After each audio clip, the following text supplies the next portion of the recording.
consequences for all neighboring countries in the region, including Pakistan, तो हम इसको सख्ती से इस बॉम्बिंग को, इस हमला को कमज़ामत करते हैं. Yesterday, Janab Speaker, yesterday, the United States conducted a more expansive attack on Iran's nuclear sites, and the Israeli government is forcing the United States public into a war that the people of the United States do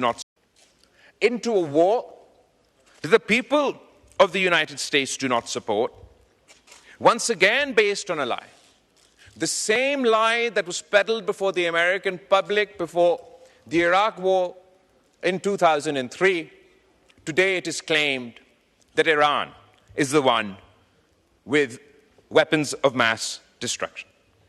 We strongly and vociferously condemn the US strikes, and I call on the government to mobilize their foreign minister, who should try and create a group of like-minded foreign ministers who not only oppose this conflict, but who are at risk, severe risk to themselves, their people, if heaven forbid any of these strikes on nuclear facilities were to result in a nuclear leak.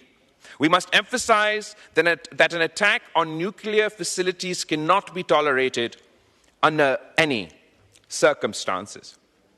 Janab Speaker, there's a poem written in World War II or after World War II,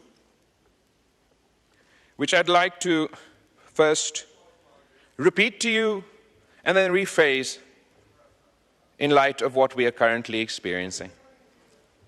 First, they came for the socialists, and I did not speak out because I was not a socialist.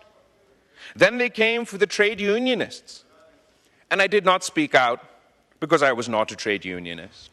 And then they came for the Jews, and I did not speak out because I was not a Jew. And then they came for me, and there was no one left to speak out. ये एक pome है, और जिस शख्स ने इस pome को लिखा वो पहले उस रिजीम का नाजी रिजीम का एक हमायती था, फिर क्रिटिक बना और आखिरकार उसको भी कंसंट्रेशन कैंप में डाला गया. इस अक्टूबर से लेके, since October last year, we've seen a genocidal, apartheid imposing, expansionist regime conduct an ever-expanding war, which has the potential to drag us all towards World War III. This time, first they came for the Palestinians, but the world did not speak out because they weren't Palestinian. Then they came for the Lebanese, but we did not speak out because we were not Lebanese. And then they came for the Yemenis, but we did not speak out because we're not from Yemen. And now they have come for Iran. If we do not speak out, Mr. Speaker, there will be no one left when they come for us. The Israeli regime's aggression across the region must be stopped. We want to see the day where we can all live in peace, and we can only start working towards that peace if the Netanyahu regime is stopped from its illegal war with Iran, forced to abide by the terms of its withdrawal and ceasefire in Lebanon, and end its apartheid and genocide on Palestinian lands. As it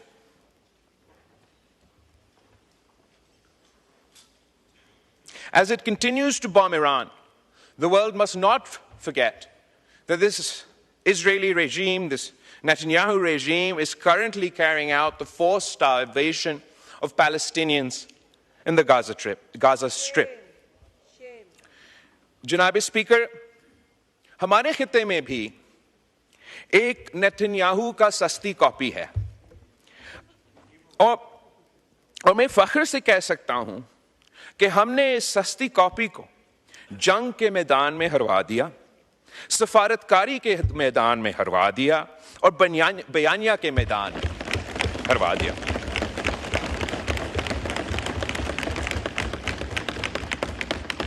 वज़ीर आज़म साहब ने और सदर मुमलिकत ने मुझे और हमारे committee को एक अहम जिम्मेदारी दी, और हम फख्र के साथ कह सकते हैं कि जहां हम गए हमने पाकिस्तान का मौक़िफ़, पाकिस्तान का बयानिया पेश किया, और जहां जहां हम पहुंचे वहां पीछे पीछे उस सस्ती कॉपी का भी नुमाइंदे पहुंचे, वो भी अपना मुल्क का बयानिया, अपना मुल्क का मौक़िफ़ लेकर आए।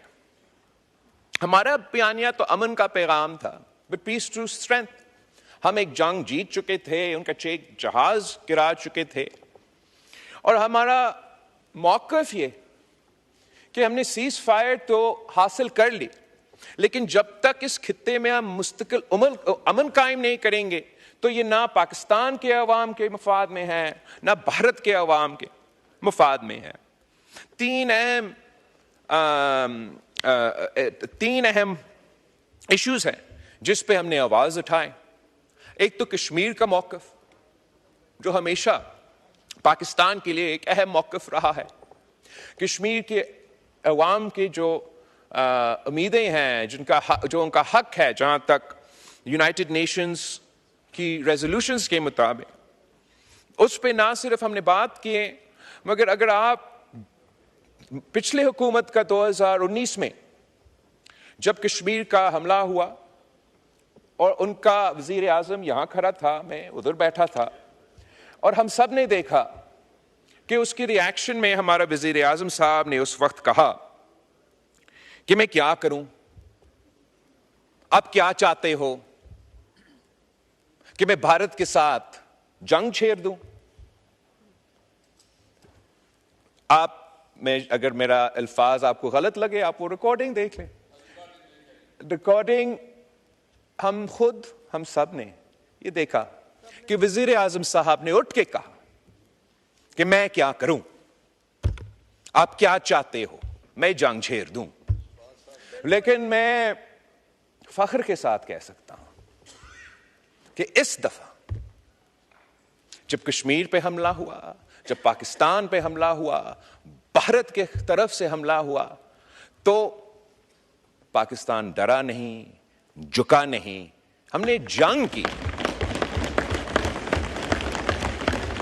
और वो जंग जीत चुके। जब पिछला हुकूमत का रद्द अमल ये था कि हम कश्मीर हाईवे को आज के बाद श्रीनगर हाईवे कह देंगे, जब पिछला हुकूमत का रद्द अमल ये था कि हर फ्राइडे को बाद नमाज जुम्मा पाकिस्तान के अंदर हम सब खड़े होके, जहां भी हम होंगे वहीं के वहीं खड़े होके कश्मीर के लिए आवाज उठाएंगे, इस हुकूमत का जवाब यह था कि इन कच्चे जहाज गिराएं, उनको मजबूर किए कि सीज़ फायर हो। और जो इन खान साहब के हुकूमत के बाद भारत जोर और शोर से कहता था कि कश्मीर हमारा अंदरूनी मामला बन चुका है, अब बैनुल अक़वामी ऑब्जर्वर्स हमारा ये टूर में मान रहे हैं कि ये तो एक आलमी इश्यू, इंटरनेशनल इश्यू बन चुका है। तो सबसे पहले सक्सेस ये है कि हमने कश्मीर कॉज को, जो माजी में अंदरूनी मामला में तब्दील कर चुका था, एक बैनुल अक़वामी मामला बन चुका है।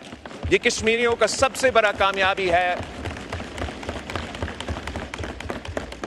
कि यूनाइटेड नेशंस हो या यूनाइटेड स्टेट्स का सदर हो, वो सब कहते हैं कि मीडिएशन हो, बैनुल अक़वामी इश्यू है।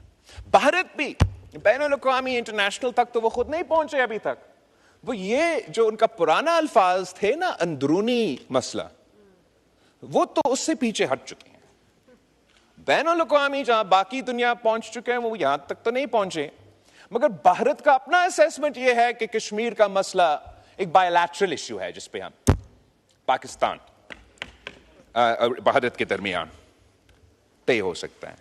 और कश्मीर के हवाले से जनाब स्पीकर, जिस तरीके से जगह जगह, चाहे वो यूनाइटेड नेशंस हो, यूनाइटेड स्टेट्स हो, यूरोपियन यूनियन हो, हर जगह एक ऐसा हमदर्दी है, इसलिए मैं समझता हूं कि दुनिया ये देख रहा है कि जो भी तरीक़ेकार इजराइल ने गजा में इम्प्लीमेंट करने की कोशिश की, वैसा ही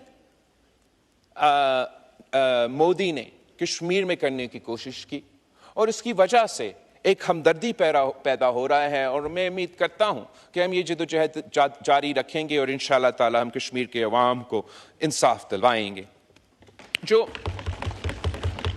दूसरा सबसे बड़ा इशू जो सिंधु पे हमला हुआ है, जो भारत ने कहा है इस दहशतगर्दी का वाकया के बाद कि सिंतास मुआहिदा खत्म, और वो सिंतास मुआहिदा को इन अबायंस होल्ड कर रहे हैं ना। सबसे पहले ये तो गैर कानूनी है, इन अबायंस तो है नहीं। Indus water treaty even today is binding on India and Pakistan. मगर सिर्फ ये धमकी देना कि हम पाकिस्तान का पानी रोकेंगे, सिर्फ धमकी देना, ये धमकी ही यूनाइटेड नेशंस की चार्टर की खिलाफ वर्जी है। ये गैर कानूनी है, ये भारत नहीं कर सकता। इस धमकी पे अमल दरामद करने से अगर खुदा ना खास्ता भारत ये फैसला करता है कि इसने इस धमकी पे अमल दरामद करना है, तो हमने अभी इनको जंग में हरवाए हैं, हमें एक और जंग लड़ना पड़ेगा। और उस जंग के नतीजे में फिर जो 3 दरिया आज भारत के पास है और 3 दरिया पाकिस्तान के पास है, अगर वो हमारे 3 दरिया पे डैम बनाने की कोशिश करते हैं तो हमें फिर जंग लड़ना पड़ेगा। जनाब स्पीकर, वजीर आजम ने पहले से कह दिया है, नेशनल सिक्योरिटी कमेटी ने पहले से कह दिया है कि अगर इन पे अमल दरामद होता है तो हमें जंग लड़ना पड़ेगा।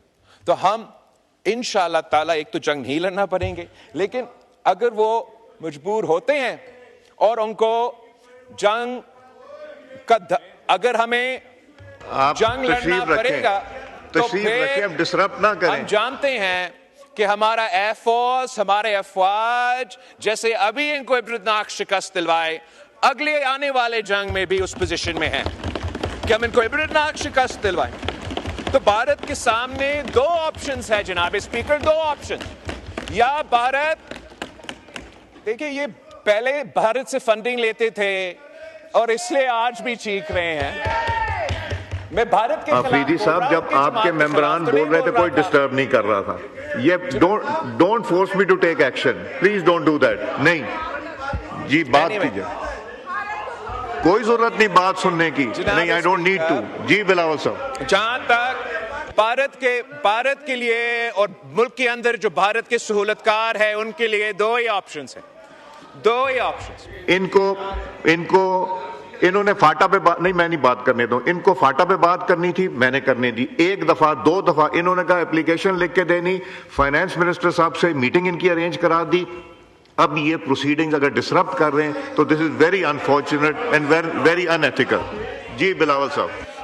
एनीवे जनाब speaker, I am happy to ignore them. आप भी इग्नोर करें, अवाम भी उनको इग्नोर ही कर रहे हैं। मैं पानी पे बात करना चाहूंगा, भारत पे। भारत ने जो इस के बाद अब भारत के लिए 2 ही ऑप्शंस हैं, 2 ही ऑप्शंस। या वो सिंतास मुआहिदा मान ले, इंटरनेशनल कानून के मुताबिक अमल दरामद करे, उनका अवाम को अपना हिस्सा का पानी, हमारा अवाम अपना हिस्सा का पानी। अगर वो नहीं मानते सिंतास मुआहिदा को, डैम और कनाल्स निकालने की कोशिश करेंगे, तो फिर पाकिस्तान जंग करेगी और हम 6 के 6 दरिया के पानी अपने अवाम को दिलवाएंगे।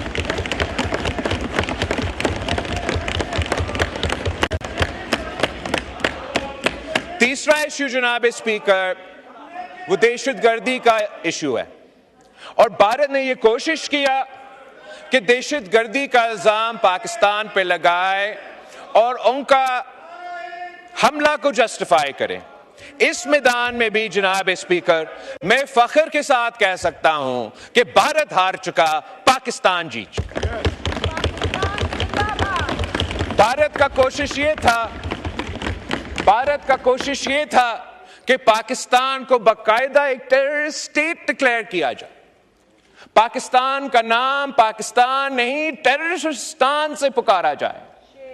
वो चाह ये रहे थे कि चाहे वो फैटिफ हो, चाहे वो GSP प्लस हो, ये सारे जो फॉर्मूलाज हैं, इन फोरम्स में पाकिस्तान को नुकसान पहुंचाए। इस हद तक इन्होंने कोशिश की कि पाकिस्तान को अपना IMF पैकेज ना दिया जाए, मगर हर महाज पे पाकिस्तान जीता, भारत हारा। पाकिस्तान जीता तो भारत हारा। आपने अपना IMF के सिलसिले में एक सियासी जमात ने इस मुल्क में माजी में हमारा IMF का प्रोग्राम को नुकसान पहुंचाने की कोशिश की, वो नाकाम रहे। इस दफा भारत ने कोशिश की, वो नाकाम रहे। जहां हम गए जनाब स्पीकर, वहां तो पीछा भारत के नुमाइंदे आए।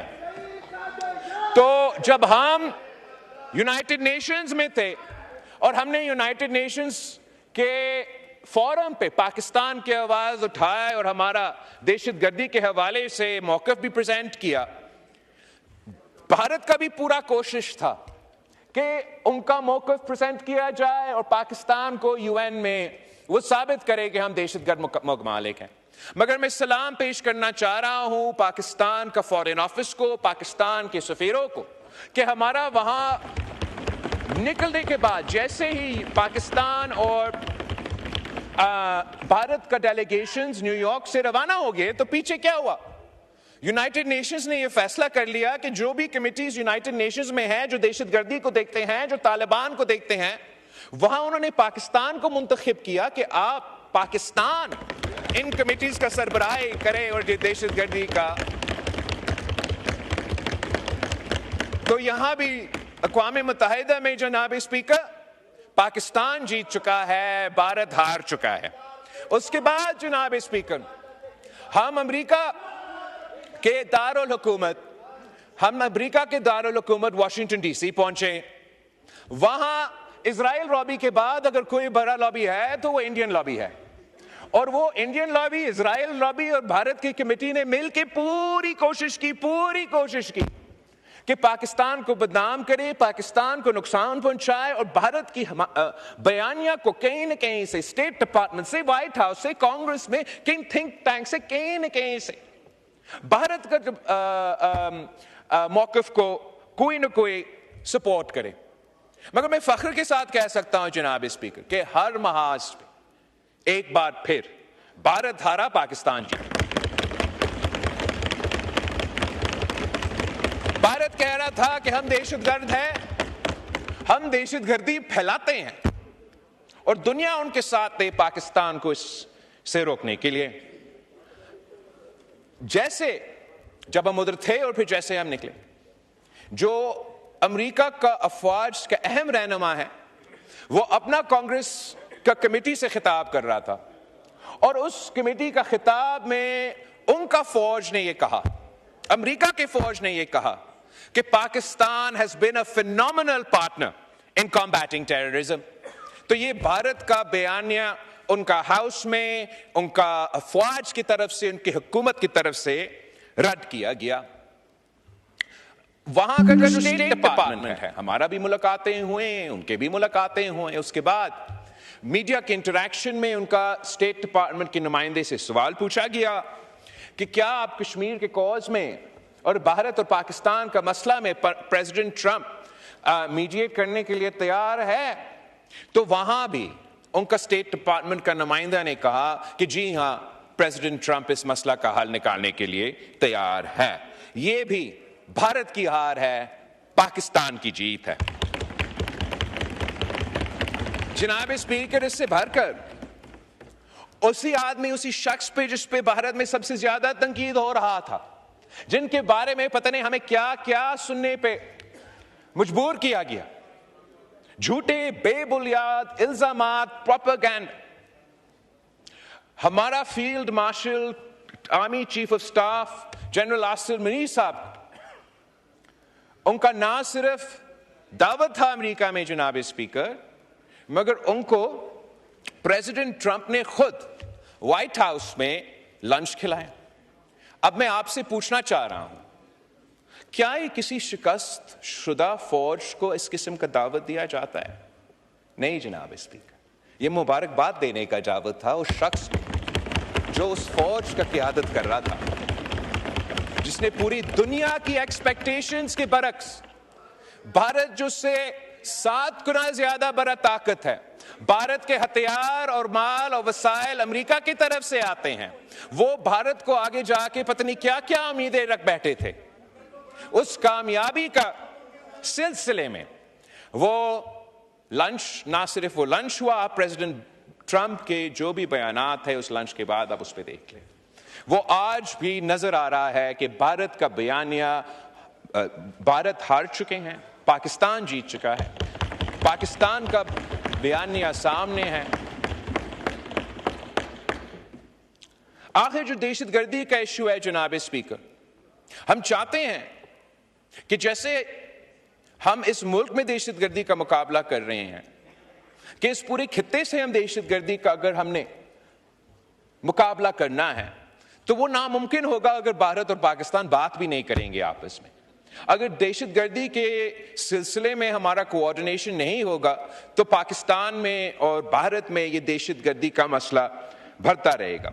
भारत का यह कोशिश है कि दहशतगर्दी को सियासी तौर पर इस्तेमाल किया जाए और पाकिस्तान को नुकसान पहुंचाया जाए। और हमारा यूके और ईयू के दौरे के हिस्से में हमें यह पता लगा कि भारत का यह भरपूर कोशिश था कि फैटिफ, जब मैं वजीर खारजा था पाकिस्तान, फैटिफ की ग्रे लिस्ट से व्हाइट लिस्ट पे पहुंच चुका था और उसका एक रिव्यू चल रहा। तो भारत का पूरा कोशिश था कि इस लड़ाई के नतीजे में, इस जंग के नतीजे में, इसी राउंड में पाकिस्तान को व्हाइट लिस्ट से एक बार फिर ग्रे लिस्ट किया जाए। मगर मैं एक बार फिर हमारा फॉरेन ऑफिस को, हमारा वजीर आजम को और उनकी पूरी टीम को मुबारकबाद देना चाहता हूं कि भारत नाकाम रहा, उनकी तमाम कोशिशें नाकाम रहे और इस मैदान में भी पाकिस्तान जीत चुका, भारत हार चुका। मगर जनाब स्पीकर, हमें जहां तक सीज फायर की बात है और जहां हम आज पहुंचे इस पे, हम समझते हैं कि यह नाकाफी है। पाकिस्तान के नौजवानों के लिए, भारत के नौजवानों के लिए भी, इस खित्ते के लिए बहुत जरूरी है कि इन दोनों ममालिक के दरमियान अमन कायम किया जाए। जो न्यू नॉर्मल या न्यू अब normal that Modi is trying to set for the region, कि अगर कोई दहशतगर्दी का वाकया भारत में होगा तो उसके नतीजे में ऑटोमेटिकली पाकिस्तान के साथ जंग छेड़ा जाएगा। और अगर पाकिस्तान ये पॉलिसी अपना ले कि हमारे यहां जितने दहशतगर्दी के वाकया होते हैं वो तो 10 गुना ज्यादा है भारत के मुकाबले में, आधा से ज्यादा इनके पीछे भारत का हाथ होता है या भारत का फाइनेंसिंग होता है, तो अगर पाकिस्तान में भी ये प्रेसिडेंट सेट किया जाए कि अगर यहां कोई दहशतगर्दी का वाकया होगा तो हम भी भारत के साथ जंग छेड़ेंगे, तो इसका मतलब ये होगा कि हमने अपने मुल्क का किस्मत और भारत ने अपना मुल्क का किस्मत इन दहशतगर्दों के हाथ में छोड़ दिया है। जनाब स्पीकर, ये मोदी का फैसला हो सकता है, ये हमारा फैसला नहीं हो। इस सिलसिले में जब हम अमन की बात कर रहे हैं तो हम ना सिर्फ पाकिस्तान के अवाम की जंग लड़ रहे हैं, हम भारत के अवाम का मुकदमा भी लड़ रहे हैं।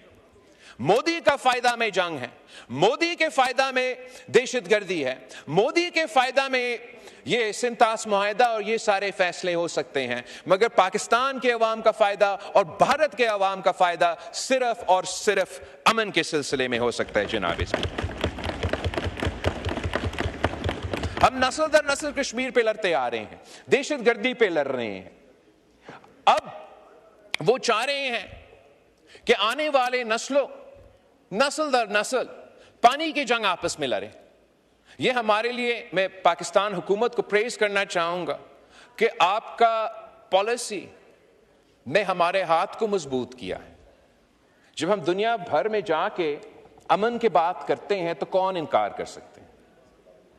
मैं समझता हूं कि आपका इस कोशिश, वजीर आजम साहब की इस कोशिश, अगर आप इसमें कामयाब हुए तो आपके ये कामयाबी तारीख याद रखेगी और ये मुमकिन है, ये आज भी मुमकिन है कि हम मिलकर मेहनत करें, इंटरनेशनल माहौल ऐसे बनाएं कि हम भारत को मजबूर करें कि वो पुराने पॉलिसीज छोड़ के अमन की तरफ आगे बढ़े। जनाब स्पीकर, जो दूसरा अहम मैदान है जिस पे पाकिस्तान अवाम खुद एक किस्म का जंग लड़ते आ रहे हैं, वो मुआशी महाज पे. They've been fighting on the economic front for some time, where the people of Pakistan have been suffering from तारीखी महंगाई, तारीखी गुर्बत और तारीखी बेरोजगारी. और इस सिलसिले में हुकूमत के पॉलिसीज़ के नतीजे में, फैसले के नतीजे में बहुत बेहतरी आई है. ख़ास तौर पे महंगाई जिस उस तरीके से उसमें इजाफा नहीं हो रहा है, तो उसका हम वेलकम भी करते हैं, अप्रिशिएट करते हैं. वज़ीर ख़जाना साहब यहाँ बैठा है, मैं बार बार कहता आ रहा हूँ. और a budget is just not columns and numbers, it's also a statement of national resolve and vision. While the budget may not be perfect, it has incorporated some, if not all, of the Pakistan People's Party input, and my party will be supporting the federal budget. Last year, Mr. Speaker, the Pakistan People's Party was not timely consulted, and I want to thank the Prime Minister, the Foreign Minister and the Finance Minister for engaging with consultations with the Pakistan's People's Party this time round. In line with our consultations, there are some positive aspects of the budget which I would like to appreciate on the floor. जो हमारा दिफाई budget में 20% इजाफा हुआ है, अब ideally, in an ideal world, मैं तो चाहता कि अगर 20% डिफेंस स्पेंडिंग में इजाफा होना है तो नॉन कॉम्बैट डिफेंस स्पेंडिंग जो है उसमें कटौती करके हम ये करते. But extra ordinary times call for extra ordinary measures. और जिस तरीके से भारत आज तक कह रहा है कि ये सीज फायर नहीं, ये पॉज है, भारत आज तक कह रहा है ये ट्रेलर था, बाकी मूवी आगे आपने देखना है. उनका वजीर आजम कह रहा है पाकिस्तान के नौजवानों को कि रोटी खाओ वरना मेरा गोली खाओ. इस सूरत हाल में पाकिस्तान और हमारा सिंतास मुआहिदा तोड़ने का ना सिर्फ उन्होंने धमकी की है, उनका वजीर ने कल भी कहा कि इसको हम बहाल नहीं करेंगे. तो इस सूरत में पाकिस्तान ने जरूर उस जंग का तैयारी करनी है. तो इस सिलसिले में उस तरीके से हमारा बजट में, डिफेंस बजट में इजाफा हुआ है. In addition to that, in line with consultation with the Pakistan People's Party, जो 20% इजाफा हुआ है बेनज़ीर इनकम सपोर्ट प्रोग्राम में, मैं इसका ना सिर्फ तारीफ करता हूँ, मैं वेलकम करता हूँ, अप्रिशिएट करता हूँ. हमने वाज़ेह एक पैगाम भेजा है कि जी हम अपना दिफाई बजट में भी इजाफा तो कर रहे हैं, मगर जो इस मुल्क के गरीब तरीन लोग हैं उनको हम भूल नहीं रहे हैं. और वहाँ जो 20% उतना ही इजाफा हुआ है, ये मैं वज़ीर आज़म साहब को और उनकी पूरी टीम का शुक्रगुजार हूँ कि ये ना सिर्फ एक बहुत बड़ा इजाफा है बट एक पावरफुल सिग्नल है that we will continue to look after the most impoverished in our society. The Pakistan People's Party has always advocated for the rights of working people. हमने हमेशा कहा है कि मेहनत कश पे टैक्स ज़्यादा है, अब टैक्स अमीरों पे लगा दे, मेहनत कशों पे जो बोझ है बहुत ही ज़्यादा है. और वर्कर्स के लिए हमने हमेशा जो तनख्वाह है, जो पेंशन्स है, पाकिस्तान पीपल्स पार्टी जब खुद वफाकी हुकूमत की सरबराही संभाल रही थी 2008 से लेके 13 तक, हमने तारीखी इजाफा किए थे पे में और पेंशन्स में. और इस दफ़ा मैं समझता हूं कि एक जो बहुत बड़ा कामयाबी है जो हमसे अपने कंसल्टेशंस में शेयर भी किए, and it's been reflected in the budget, कि सैलरी क्लास पे, मेहनत कशों पे जो टैक्स लगाया जाता था, पहले जो ब्रैकेट था, द लोअर एंड ब्रैकेट जिसके नीचे आपको कोई टैक्स नहीं पे करना पड़ता, वो 6 लाख का था.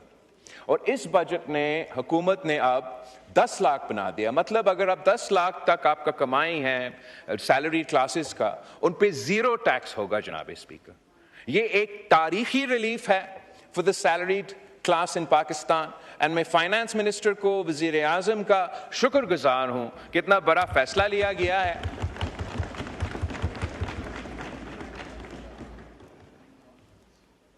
साथ साथ जो तनख्वाह है, जो पेंशन्स है, हम चाह तो ये रहे थे कि मज़ीद इजाफा किया जाए और मगर चले उतना नहीं हो सका, लेकिन कुछ तो हो सका। और मैं अप्रिशिएट करता हूँ कि हुकूमत ने 10% इजाफा किया है तनख्वाह में और 7% इजाफा किया है पेंशन्स में। इट्स एट लीस्ट एक positive gesture to the working people of Pakistan के उनको हम मदद देने की कोशिश कर रहे हैं मुश्किल हालात में।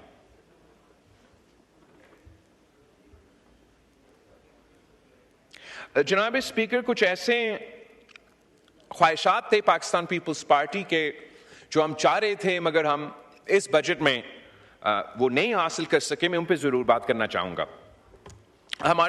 मेरे टीम को जब मैंने हुकूमत से कंसल्टेशन शुरू की, मैंने उनसे रिक्वेस्ट ये किया कि जो PSDP है पंजाब का, उसमें जनूबी पंजाब को 30% जो उनका हक है, उनका शेयर है, वो दिलवाया जाए। इसलिए पिछली बार जब पाकिस्तान पीपल्स पार्टी हुकूमत में थी तो उस इलाके के असासे महरूमी दूर करने के लिए हमने इंश्योर किया कि सालों साल हमारा बजट में जो PSDP है, साउथ पंजाब का जो शेयर बनता है 30%, 31 एग्जैक्ट जो परसेंटेज है, उनका हक अपना परसेंटेज के लिहाज से उनको दिलवाया जाए।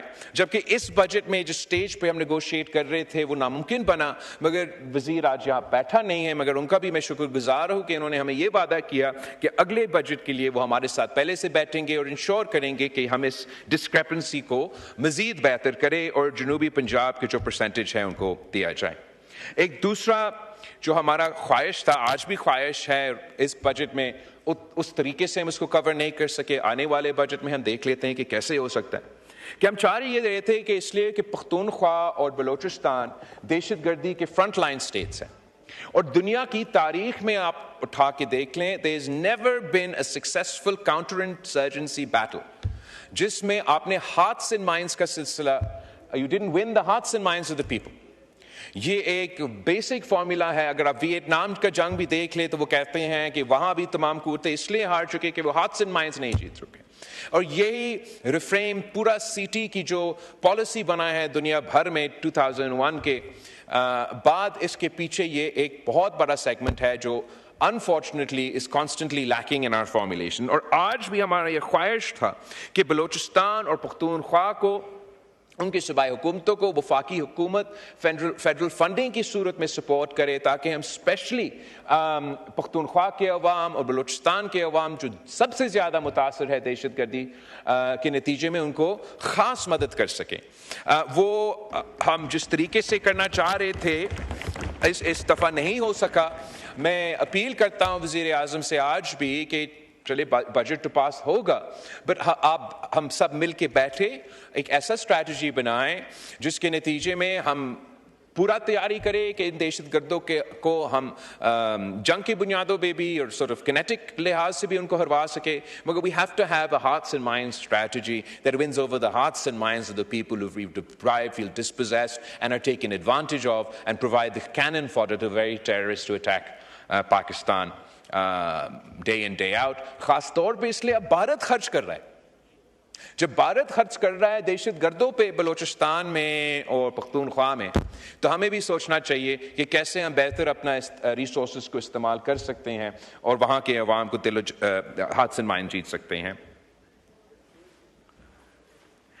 एक सेक्टर जिसमें मैं थोड़ा मायूस हूं कि हम कामयाब नहीं हो सके, तो ये बहुत जरूरी है, वो हमारा ज़राई शोबे है। जनाब स्पीकर,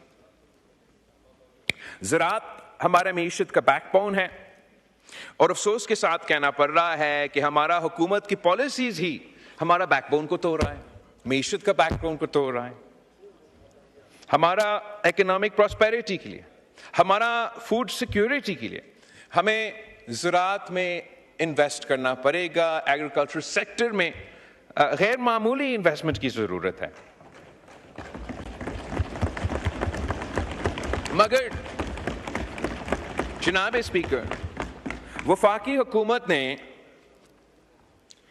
IMF के कंधों इस्तेमाल करके तमाम सूबाई हुकूमतों को मजबूर किया कि ऐसे इक़दामात हम उठाए ज़राई शोबे में जिस पे हम प्राइवेटली भी तनकीद करते आ रहे हैं, पब्लिकली भी इनको मनाने की कोशिश करेंगे कि इस पे हम नज़रसानी करें।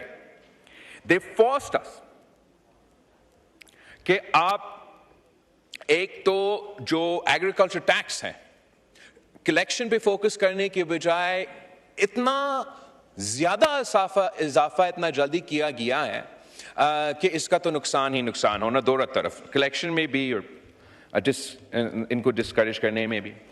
खास तौर पे जनाब स्पीकर हमें मजबूर किया गया कि हम सपोर्ट प्राइस भी ना सेट करें, साथ साथ हमें पाबंद किया गया कि हम अपने किसानों से प्रोक्योर भी ना करें। तो किसान जाएं तो कहां जाए जनाब स्पीकर? इस वक्त जो नुकसान हमारे अपने पॉलिसीज के नतीजे में हुआ है, मैं कम से कम उसको जस्टिफाई नहीं कर सकता। हमें इसको रिव्यू करना पड़ेगा। ये short term, long term, medium term, long term में जो हमारा नुकसान हो रहा है, हमें इसको दुरुस्त करना पड़ेगा। मैं सिर्फ एक एग्जाम्पल पे गौर दिलवाना चाहूंगा। इन डिसीजंस के नतीजे में जो नुकसान हुआ है हमारा व्हीट क्रॉप को जनाब स्पीकर, पूरा मुल्क का, वो तकरीबन 800 बिलियन रुपीस ऑफ डैमेज पूरे पाकिस्तान के व्हीट क्रॉप, सिर्फ व्हीट क्रॉप के अगर आप फिगर्स देख लें हुआ है। सिंध का नुकसान मैं आपको बताना चाहूंगा। Since total loss for the wheat farmers of Sindh has been 150 billion rupees. उसमें से लड़कानों के किसानों का 24 billion rupees lost, सखर के 26 billion lost, शहीद Benazirabad 30 billion loss, Hyderabad division 22 billion loss, Mirpur खास 10 billion loss, Karachi 12 crore loss, and Thatta and सजावुल 4 billion loss. इससे ज्यादा जनाब स्पीकर पंजाब की बात करते हैं। पंजाब के फार्मर्स का लॉस कितना है? 622 billion. Bahawalpur alone 109 billion rupees loss. DG Khan 88 billion rupees lost. Multan 29 billion rupees lost. Sahiwal 38 billion rupees lost. Faisalabad 79 billion rupees lost. Sargodha 58 billion rupees lost. Rawalpindi 28 billion rupees lost. Gujarat 46 billion rupees lost. Gujranwala 42 billion rupees lost और Lahore 57 billion rupees lost. जनाब speaker, हमने किसानों को जवाब देना है। इस वक्त किसानों का मुआशी कत्ल हो रहा है। मैं अपील करता हूं जनाब स्पीकर आपके थ्रू वजीर आजम को कि एग्रीकल्चर इमरजेंसी डिक्लेयर किया जाए।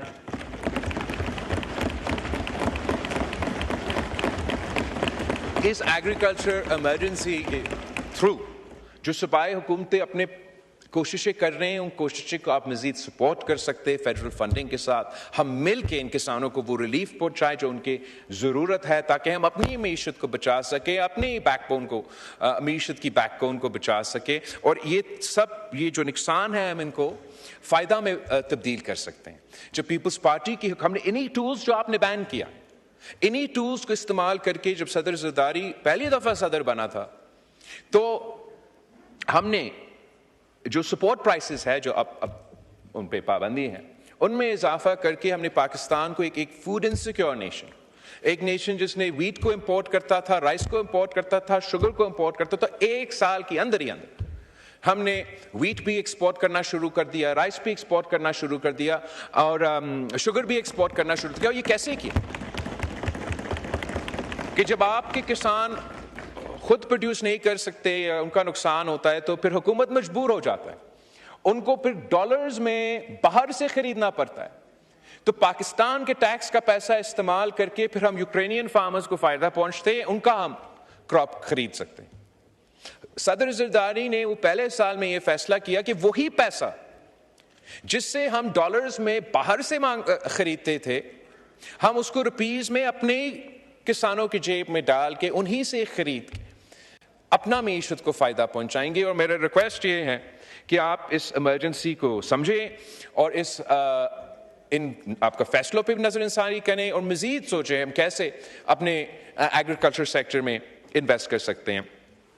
जनाब स्पीकर, कुछ ऐसे एस्पेक्ट्स इस बजट के थे जो हमारे कंसल्टेशंस के बाद भी ऐसे तब्दीलियां आई थे जो हमारे लिए मुश्किलात पैदा कर रहे थे, और उसमें भी मैं बहुत मैं शुक्रिया अदा करना चाहूँगा वज़ीर आज़म का, इसाक डार साहब का, और फाइनेंस मिनिस्टर था कि इन्होंने दिन रात हमारे टीम के साथ एंगेज करके हर पॉइंट पे हम कॉम्प्रोमाइज़ पे आ चुके हैं।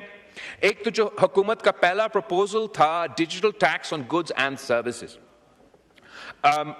पाकिस्तान पीपल्स पार्टी के एतराज़ात थे, और मैं शुक्रगुजार हूँ हुकूमत का कि हमारे एतराज़ उठाने के बाद जो डिजिटल टैक्स ऑन सर्विसेज है, जो गैर आईनी होता अगर वो लागू होता, वो अब नहीं होगा। हुकूमत इस मौके इससे अब पीछे हटे हैं, और digital tax on services will be left to the provinces.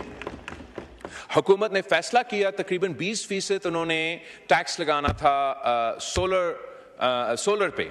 Pakistan peoples Party के मेरे नुमाइंदे के बहुत सख्त एतराज़ात थे इस पे, इसलिए हमारे अक्सर इलाके में, ज़्यादातर इलाके जहाँ से हम मुंतखब होकर आए हैं, 16 घंटे 20 घंटे तक लोड शेडिंग होता है। लोग मजबूरन ये सोलर इस्तेमाल करते हैं, and I am very grateful to the government कि हम इस टैक्स को आधा किया है, और अब 10% टैक्स लगेगा। हमारा ख्वाहिश ये होगा कि आगे जाके हम इस टैक्स को मज़ीद कम करें, और जो ग्रीन एनर्जी ऑप्शंस हैं उनको कम से कम टैक्स किया जाए, ताकि हम उनको इंकरेज करें। मैं जानता हूँ कि बहुत बड़े लॉबीज़ है जो पहले भी चाहते थे, आज भी चाहते हैं कि हम एडिक्टेड हो फॉरेन हाइड्रोकार्बन्स पे, मगर पाकिस्तान को इसको अपने ग्राउंड पे खड़ा होकर रेजिस्ट करना पड़ेगा। And I really appreciate that the government has brought the solar tax down by 50% after discussions with the Pakistan peoples party.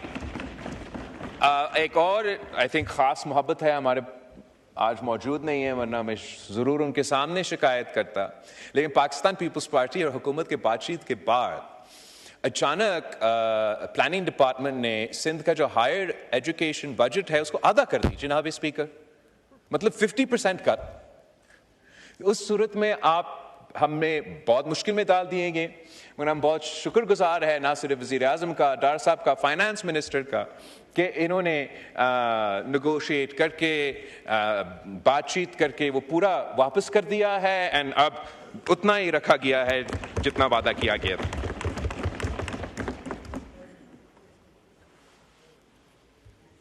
मैं समझता हूं कि यही फर्क होता है जनाब स्पीकर मुस्बत सियासत में और नेगेटिव सियासत में। You can do opposition for the opposition sake, और you can oppose for a cause. और जो पाकिस्तान पीपल्स पार्टी का एक्सपीरियंस रहा है कि चले हम कैबिनेट में मौजूद नहीं है, लेकिन हम कौम के नुमाइंदे हैं, हम इधर मुंतखब होकर आए हैं उनके वसाइल पे बात करने के लिए, हुकूमत से सियासी तौर पे, जमहूरी तौर पे इंगेज करके हम अपने जो ख्वाहिशात है या अपने जो अवाम के मुतालबे हैं वो हुकूमत तक पहुँचा सकते हैं। और उस तरीके से इस बजट में ऐसे ऐसे चीज़ें शामिल कर चुके हैं जिससे मैं अब खुशी के साथ हुकूमत के साथ वोट करूँगा। और मैं अपोजिशन से भी या अपोजिशन में बैठे हुए जमातों से भी अपील करता हूं कि जब तनकीद करना आपका हक होता है, आप तनकीद करें। यह भी एक रास्ता है कि अगर ऐसी जगह है जहां आप समझते हैं कि कोई मुस्बत तब्दीलियां आ सकते हैं, तो आप हुकूमत से बात कर सकते हैं, हमसे बात कर सकते हैं, और हम एक पॉजिटिव प्रपोजल्स हुकूमत के सामने लेकर आ सकते हैं जिसका फायदा वहां हो सकता है जहां आप मुंतखब होके यहां आके बैठे हैं, जहां आपका रोल है बतौर ऑपोजिशन कि आप ऑपोजिशन करें। वहां आपका जिम्मेदारी है, खास तौर पे खैबर पख्तूनख्वा में जहां आपका सूबाई हुकूमत है, कि आप अपना अवाम को वो हक पहुंचाएं। मैं समझता हूं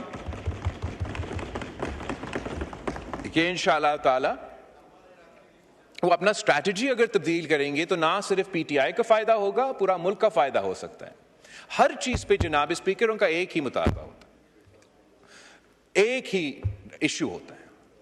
अगर आप एग्रीकल्चर की बात करें, उनका कोई दिलचस्पी नहीं है, वो सिर्फ कहते हैं कि कैदी को रिहा करो।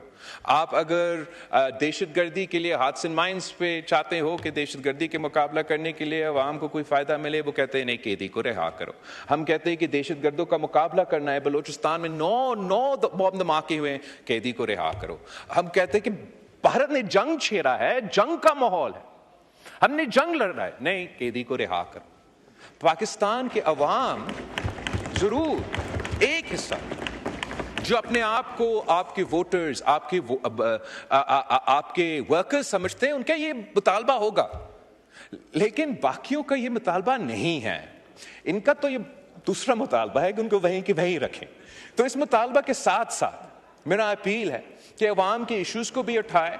शायद अगर आप इस इशू के अलावा कोई इश्यूज उठाएंगे तो शायद आपको नजर आएंगे कि इधर भी और इधर भी आपके कुछ लोग मिलेंगे जो उन इश्यूज को, अवाम के इश्यूज को सपोर्ट करने के लिए तैयार होंगे। जनाब स्पीकर, कंक्लूड करने से पहले मैं एक जरूर इस बात पे गौर करना दिलवाना चाहूंगा कि जो भारत ने ये ऐलान किया इंडस वाटर ट्रीटी के हवाले से, जो सिंधु पे